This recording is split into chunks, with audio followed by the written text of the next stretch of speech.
आज की इस वीडियो में मैं आपको सुनाने वाली हूँ सोमवार व्रत कथा। हे भोलेनाथ, इस कथा को कहने सुनने और हुंकारा भरने वाले सभी भक्तों के जीवन से हर दुख दूर करना, सभी की मनोकामनाएं पूर्ण करना। पौराणिक कथा के अनुसार एक समय की बात है, किसी नगर में एक साहूकार रहता था। उसके घर में धन की कोई कमी नहीं थी, लेकिन उसकी कोई भी संतान नहीं थी। इस कारण वो बहुत दुखी था। पुत्र प्राप्ति के लिए वो हर सोमवार व्रत भी रखता था और पूरी श्रद्धा के साथ शिव मंदिर जाकर भगवान शिव और माँ पार्वती की पूजा भी किया करता था। उसकी भक्ति देखकर एक दिन माँ पार्वती प्रसन्न हो गई और भगवान शिव से उस साहूकार की मनोकामना पूर्ण करने का आग्रह करने लगी। देवी पार्वती की इच्छा सुनकर भगवान शिव ने कहा कि हे पार्वती, इस संसार में हर प्राणी को उसके कर्मों का फल मिलता है और जिसके भाग्य में जो हो उसे भोगना ही पड़ता है। लेकिन पार्वती जी ने साहूकार की भक्ति का मान रखने के लिए उसकी मनोकामना पूर्ण करने की इच्छा प्रकट की।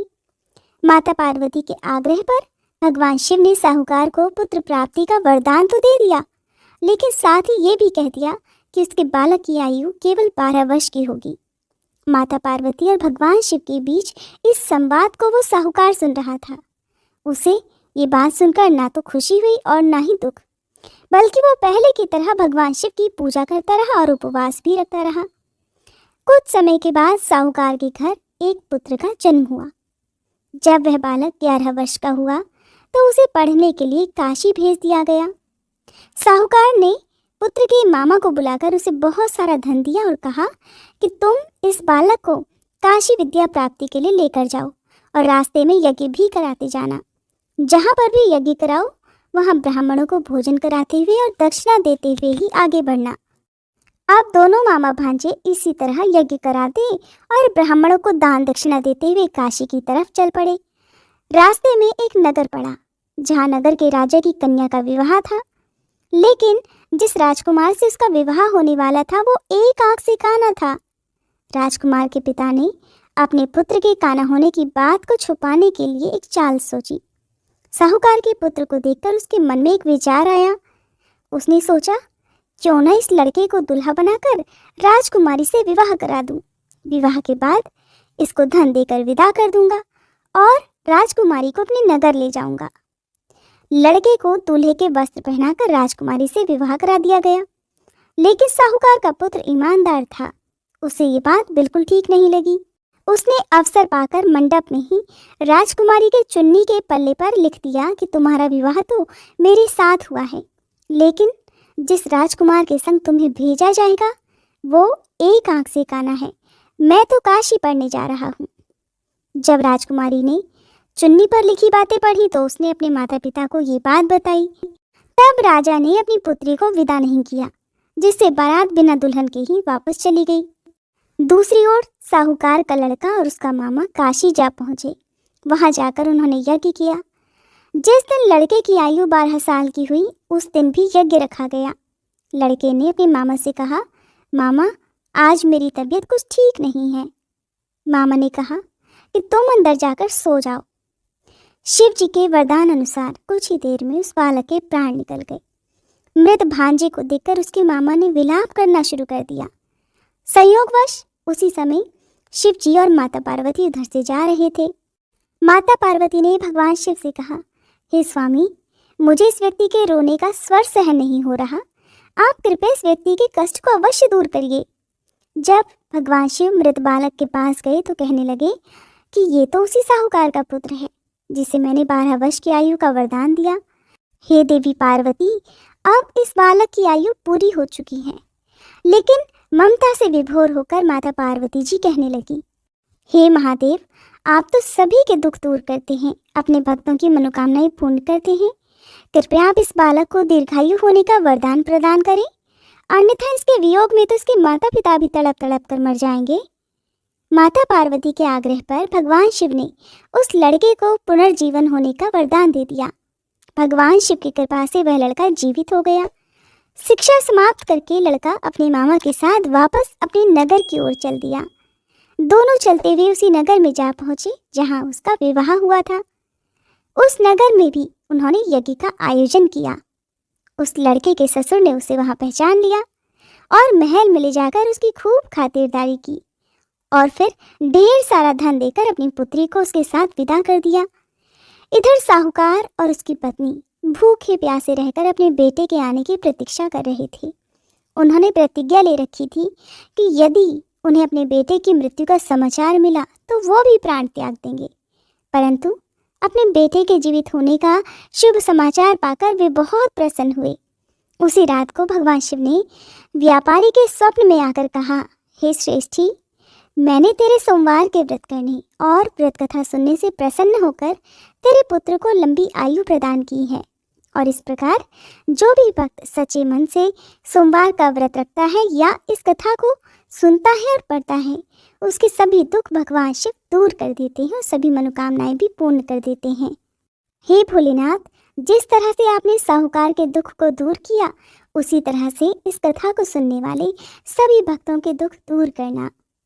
जय गणेश गिरिजा सुवन, मंगल मूल सुजान, कहत अयोध्या दास तुम, देहु अभय वरदान। जय गिरिजापति दीन दयाला, सदा करत संतन प्रतिपाला। भाल चंद्रमा सोहत नीके, कानन कुंडल नाग फनी के। अंग गौर शिर गंग बहाए, मुंड माल तन क्षार लगाए। वस्त्र खाल बाघंबर सोहे, छवि को देखी नाग मन मोहे। मैना मातु की हवे दुलारी, बाम अंग सोहत छवि न्यारी।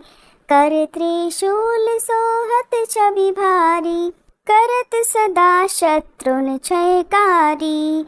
नंदी गणेश सोहे तह कैसे, सागर मध्य कमल है जैसे। कार्तिक श्याम और गणुराऊ, या छवि को कहीं जात न काऊ। देवन जब ही जाय पुकारा, तब ही दुख प्रभु आप निवारा। किया उपद्रव तारक भारी, देवन सब मिली तुम ही जुहारी।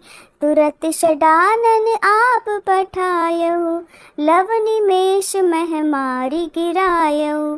आप जलंधर असुर संहारा, सुयश तुम्हार विदित संसारा। त्रिपुरासुर सन युद्ध मचाई, सब ही कृपा कर लीन बचाई। किया तपहि भगीरथ भारी, पूरब प्रतिज्ञाता सुपुरारी। दानिन मह तुम सम को नाही, सेवक स्तुति करत सदाही। वेद नाम महिमा तब गाई, अकथ अनादि भेद नहीं पाई। प्रकटी उदधि मंथन में ज्वाला, जरत सुरासुर भय विहाला। कि नहीं दया तह करी सहाई, नीलकंठ तब नाम कहाई। पूजन रामचंद्र जब कीन्हा, जीत के लंक विभीषण दीन्हा। सहस कमल में हो रहे धारी, कीन्ह परीक्षा तब ही पुरारी। एक कमल प्रभु राखे उजोई, कमल नयन पूजन चह सोई। कठिन भक्ति देखी प्रभु शंकर, भय प्रसन्न दिए इच्छित वर। जय जय जय अनंत अविनाशी, करत कृपा सबके घटवासी। दुष्ट सकल नित मोहि सतावे, भ्रमत रहो मोहि चैन न आवे। त्राहि त्राहि में नाथ पुकारो, यही अवसर मोहि आन उबारो। ले त्रिशूल शत्रुन को मारो, संकट से मोहि आन उबारो। मात पिता भ्राता सब होई, संकट में पूछत नहीं कोई। स्वामी एक है आस तुम्हारी, आये हरहु मम संकट भारी। धन निर्धन को देत सदा ही, जो कोई जाचे सो फल पाही। स्तुति के ही विधि करे तुम्हारी, क्षमहु नाथ अब चूक हमारी। शंकर हो संकट के नाशन, मंगल कारण विघ्न विनाशन। योगी यति मुनि ध्यान लगावे, शारद नारद शीश नवावे। नमो नमो जय नमः शिवाय, सुर ब्रह्मादिक पार न पाए। जो यह पाठ करे मन लाई, तापर होत है शंभु सहाई। ऋणिया जो कोई हो अधिकारी, पाठ करे सो पावन हारी। पुत्रहीन कर इच्छा जोई, निश्चय शिव प्रसाद तेहि होई। पंडित त्रयोदशी को लावे, ध्यान पूर्वक होम करावे। त्रयोदशी व्रत करे हमेशा, ताके तन नहीं रहे कलेशा। धूप दीप नैवेद्य चढ़ावे, शंकर सम्मुख पाठ सुनावे। जन्म जन्म के पाप नसावे, अंत धाम शिवपुर में पावे। कहे अयोध्या दास आस तुम्हारी, जानी सकल दुख हरहु हमारी। नित नेम कर प्रातः ही, पाठ करो 40। तुम मेरी मनोकामना पूर्ण करो जगदीश। मगसर छठी है मंत्र ऋतु, संवत 64 जान। स्तुति 40 शिव ही, पूर्ण कीन कल्याण। अब सुनिए भगवान शिव की आरती। जय शिव ओंकारा, स्वामी जय शिव ओंकारा। ब्रह्मा विष्णु सदा शिव, ब्रह्मा विष्णु सदा शिव, अर्धांगी धारा। ओम जय शिव ओंकारा। एकानन चतुरानन पंचानन राजे, स्वामी पंचानन राजे। हंसानन गरुड़ासन, हंसानन गरुड़ासन, वृषवाहन साजे। ओम जय शिव ओंकारा। दो भुज चारु चतुर्भुज, 10 भुज अति सोहे, स्वामी 10 भुज अति सोहे। त्रिगुण रूप निरखता, त्रिगुण रूप निरखता, त्रिभुवन जन मोहे। ओम जय शिव ओंकारा। अक्षमाला वनमाला, रुंडमाला धारी, स्वामी रुंडमाला धारी। चंदन मृग मद सोहे, चंदन मृग मद सोहे, भाले शशिधारी। ओम जय शिव ओंकारा। श्वेतांबर पीतांबर, बाघांबर अंगे, स्वामी बाघांबर अंगे। सनकादिक गरुड़ादिक, सनकादिक गरुड़ादिक, भूतादिक संगे। ओम जय शिव ओंकारा। करके मध्य कमंडल, चक्र त्रिशूलधारी, स्वामी चक्र त्रिशूलधारी। सुखकारी दुखहारी, सुखकारी दुखहारी, जग पालनकारी। ओम जय शिव ओंकारा। ब्रह्मा विष्णु सदा शिव, जानत अविवेका, स्वामी जानत अविवेका। प्रणवाक्षर में शोभित, प्रणवाक्षर में शोभित, ये तीनों एका। ओम जय शिव ओंकारा।